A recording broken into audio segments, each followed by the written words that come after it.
Hello, എല്ലാവരും എന്ത് പറയുന്നു? ഇപ്പം സമയം ഉച്ചയ്ക്ക് 12 മണി കഴിഞ്ഞു കേട്ടോ. ഞങ്ങളൊരു 1 മണി 1:30 ആകുമ്പോഴത്തേക്ക് ഉച്ചയ്ക്കത്തെ ഫുഡ് കഴിക്കുവേ. അപ്പോൾ ഇപ്പോഴെങ്കിലും ഫുഡ് ഉണ്ടാക്കാൻ തുടങ്ങിയില്ലെങ്കിൽ ഇന്ന് ഇത്ര ലേറ്റാവും. അപ്പോൾ അതുകൊണ്ട് ഇന്നൊരു നോർത്ത് ഇന്ത്യൻ മീൽസ് ഉണ്ടാക്കാമെന്നാണ് വിചാരിക്കുന്നത്. അതിന് വേണ്ടിയിട്ട് ആദ്യം ഞാൻ വിചാരിച്ചു ദാൽ ഉണ്ടാക്കാമെന്ന്. ഇവിടെ റൈസ് എന്ന് പറഞ്ഞാൽ സ്റ്റീം റൈസ് ഇന്ന് ഉണ്ടാക്കാൻ വിചാരിക്കുന്നത്. അതാകുമ്പോൾ പെട്ടെന്ന് റെഡി ആവുമല്ലോ. അപ്പോൾ ആദ്യം ദാൽ ഉണ്ടാക്കാൻ വേണ്ടിയിട്ട് സവാളയും തക്കാളിക്കയും വെളുത്തുള്ളിയും ഇഞ്ചിയും ഒക്കെ റെഡിയാക്കുവാണ്. ഞാൻ ഈ ദാലിനകത്ത് തന്നെ നമ്മുടെ തക്കാളിക്കയും സവാളയും വെളുത്തുള്ളിയൊക്കെ ഇട്ടിട്ടാണ് അതിനകത്ത് തന്നെ ഇട്ടിട്ട് വിസിലടിപ്പിച്ചിട്ടാണ് ഉണ്ടാക്കുന്നത് കേട്ടോ. അല്ലാതെ സെപ്പറേറ്റ് ദാല് വെന്ത് കഴിഞ്ഞിട്ട് പിന്നെ സവാള വഴട്ടി അതിനകത്തോട്ട് ദാലിടുക അങ്ങനെയല്ല ചെയ്യുന്നത് കേട്ടോ. അപ്പോൾ ദാല് ഞാൻ നേരത്തെ തന്നെ കുതിർത്ത് വെച്ചായിരുന്നേ. അങ്ങനെ കുതിർത്ത് വെച്ചിട്ട് ആ വെള്ളം 2-3 പ്രാവശ്യം കഴുകി വൃത്തിയാക്കിയിട്ട് വെള്ളം ഒഴിച്ച് കുതിർത്ത് കുറച്ചൊരു 2 മണിക്കൂർ വെച്ചതാണ് കേട്ടോ. അങ്ങനെ വെക്കുവാണെങ്കിൽ കുറച്ചുകൂടി ഗുണമുണ്ടെന്നല്ലേ പറയുന്നത്. അതിനകത്തോട്ട് ദാലിനകത്തോട്ട് മഞ്ഞൾപ്പൊടിയും ഉപ്പും ഇട്ടു, ആവശ്യത്തിന് വെള്ളം ഒഴിച്ചു. ഇനി ഒരു 7-8 വിസിലടിപ്പിക്കും കേട്ടോ. ഞാൻ നന്നായിട്ട് ഈ ദാൽ ഇച്ചിരി വേവുള്ളതാണ്, അതുകൊണ്ട് കുറച്ച് നന്നായിട്ട് വേവ് കിട്ടാൻ വേണ്ടിയിട്ട് വെന്ത് കിട്ടാൻ വേണ്ടിയിട്ട് ഒരു 7-8 വിസിലടിപ്പിക്കുവാണേ. എന്നിട്ടൊരു മെഴുക്കുവരട്ടി ഉണ്ടാക്കാമെന്ന് വിചാരിച്ചു. അതിന് വേണ്ടിയിട്ട് കിഴങ്ങും ബീൻസും കൂടി അരിയുക. ആ സമയത്ത് വിസിൽ വന്നു കേട്ടോ ദാലിൻ്റെ.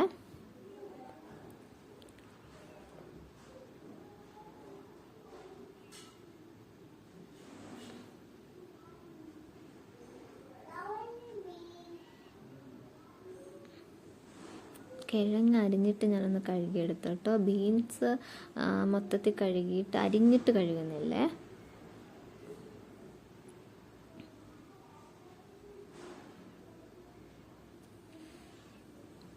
എന്നിട്ട് ചീനിച്ചട്ടി വെച്ചിട്ട് എണ്ണ ഒഴിച്ചിട്ട് നമ്മുടെ കിഴങ്ങും ബീൻസും കൂടി മഞ്ഞൾപ്പൊടിയും ഉപ്പും കൂടി ഇട്ടിട്ട് വഴട്ടി വേവിക്കാൻ വെച്ച് കേട്ടോ.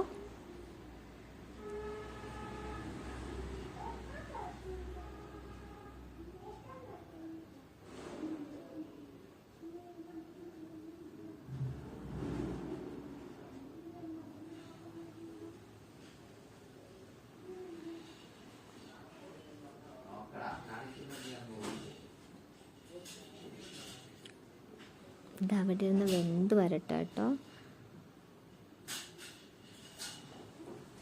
പെട്ടെന്ന് റെഡി ആകും കേട്ടോ. ദാലും മെഴുക്കുവരട്ടിയൊക്കെ ഉണ്ടാക്കുവാണെങ്കിൽ പെട്ടെന്ന് റെഡി ആയി കിട്ടും.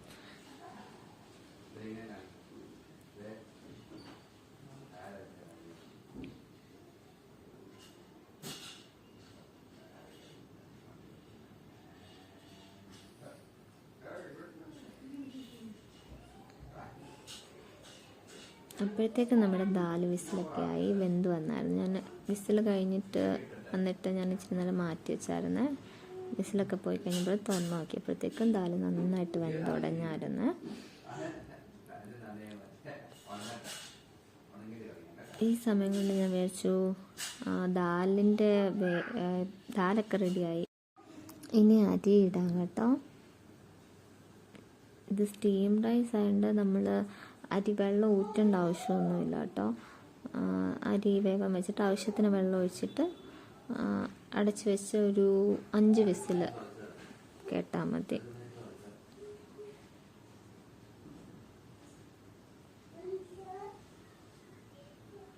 എന്നിട്ടത് വിസിൽ പോയിട്ട് തുറക്കുമ്പോഴത്തേക്ക് റൈസ് റെഡി ആവുമേ. അപ്പോഴത്തേക്ക് നമുക്ക് ദാലിൻ്റെ ബാക്കി റെഡിയാക്കാം കേട്ടോ.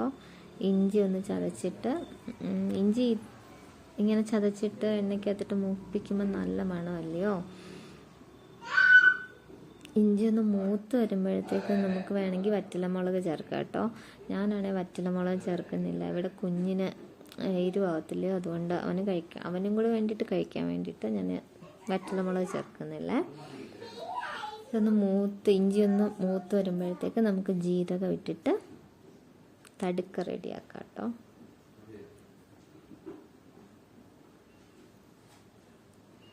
എന്നിട്ട് നമ്മൾ വെന്ത് വെച്ചേക്കുന്ന ദാൽ അതിനകത്തോട്ട് ഒഴിച്ച് ഒന്ന് ആവശ്യത്തിന് ഇച്ചിരി കൂടെ വെള്ളം ചേർത്തിട്ട് ഒന്ന് തിളപ്പിച്ചെടുക്കണം കേട്ടോ.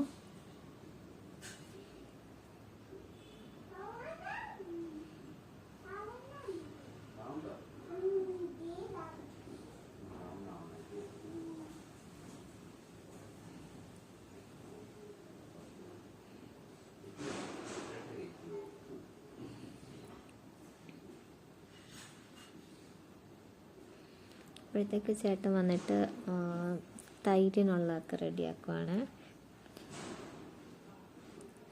ഇച്ചിരി ഉപ്പും സവാള ഇട്ടിട്ടാണ് ഞാൻ ഇവിടെ തൈര് ഉണ്ടാക്കുന്നത്.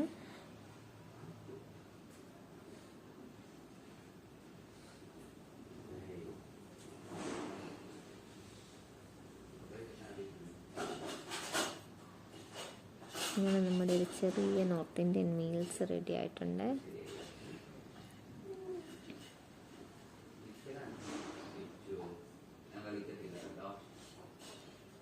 അപ്പോഴത്തേക്ക് സമയം 1 മണി കഴിഞ്ഞായിരുന്നു. അത് കഴിഞ്ഞിട്ട് ഞങ്ങൾ ഫുഡൊക്കെ കഴിച്ചു. പിന്നെ പാത്രമൊക്കെ കഴുകി വെച്ചായിരുന്നു. ഇപ്പോൾ സമയം 4 മണിയായി കേട്ടോ. അപ്പോൾ ഞാൻ അവിടെ കഴുകി വെച്ച പാത്രമൊക്കെ തുടച്ച് എവിടെയൊക്കെയാണ് വെക്കേണ്ടതെന്ന് വെച്ചാൽ അവിടെ എല്ലാം വെച്ചു. അത് കഴിഞ്ഞപ്പോഴത്തെ വൈകിട്ടത്തെ ചായ ഉണ്ടാക്കാമെന്ന് വിചാരിച്ചു. അപ്പം അതിന് കുറച്ച് ദിവസമായിട്ട് കോൺ ഇരിപ്പുണ്ടായിരുന്നു ഫ്രിഡ്ജിൽ. അപ്പോൾ അത് ഞാനെടുത്ത് മാറ്റി വെച്ചു. അപ്പോൾ ഇന്നൊരു കോണും സവാളയും കൂടി ഇട്ടിട്ട് ഒരു ബജ്ജി ഉണ്ടാക്കാമെന്ന് വിചാരിച്ചു കേട്ടോ. അതിന് വേണ്ടിയിട്ട് സവാള അരിഞ്ഞു. പിന്നെ കോണ് നേരത്തെ ഉണ്ടായിരുന്നല്ലോ, അതും കൂടെ അതിനകത്ത് മിക്സ് ചെയ്തു കേട്ടോ. എന്നിട്ട് അതിനകത്തോട്ട് നമ്മുടെ കടലമാവ് ഇട്ട് കൊടുത്തു കേട്ടോ ആവശ്യത്തിന്.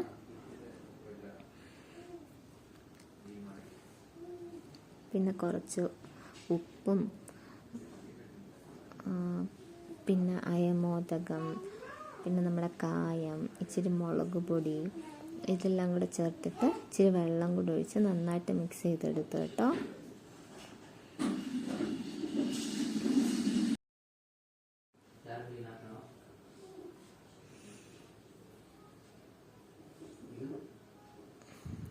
അങ്ങനെ കോണിൻ്റെ എല്ലാം മിക്സ് ചെയ്ത് വെച്ചു.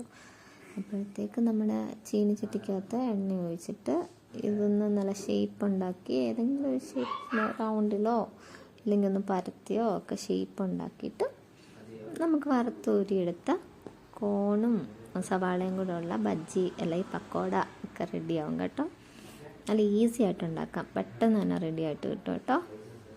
നല്ല ഹെൽത്തി കുഞ്ഞുങ്ങൾക്കൊക്കെ കോണൊന്നും അല്ലാതെ കഴിക്കാത്തവരാണെങ്കിൽ ഇങ്ങനെ കൊടുത്താൽ കഴിക്കും.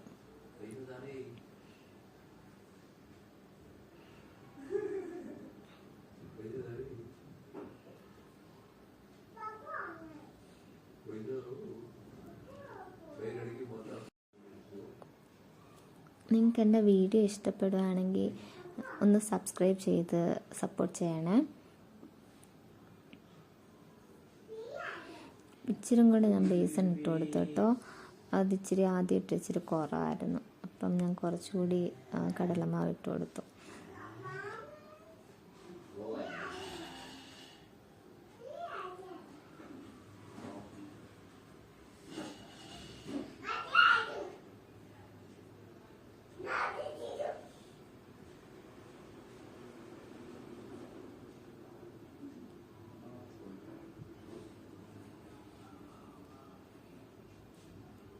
എല്ലാവരും ഉണ്ടാക്കി നോക്കിയിട്ട് അഭിപ്രായം പറയണേ എങ്ങനെയുണ്ട് എന്ന്.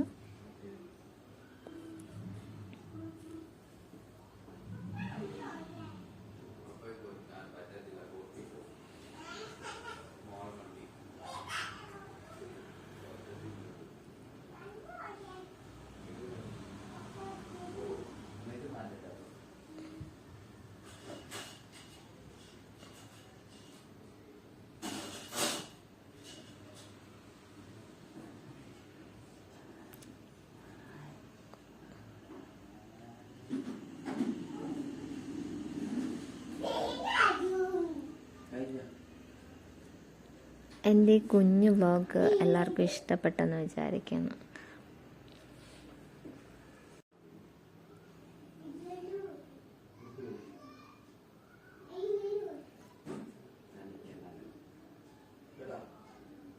എങ്കിൽ ശരി, നാളെ കാണാം.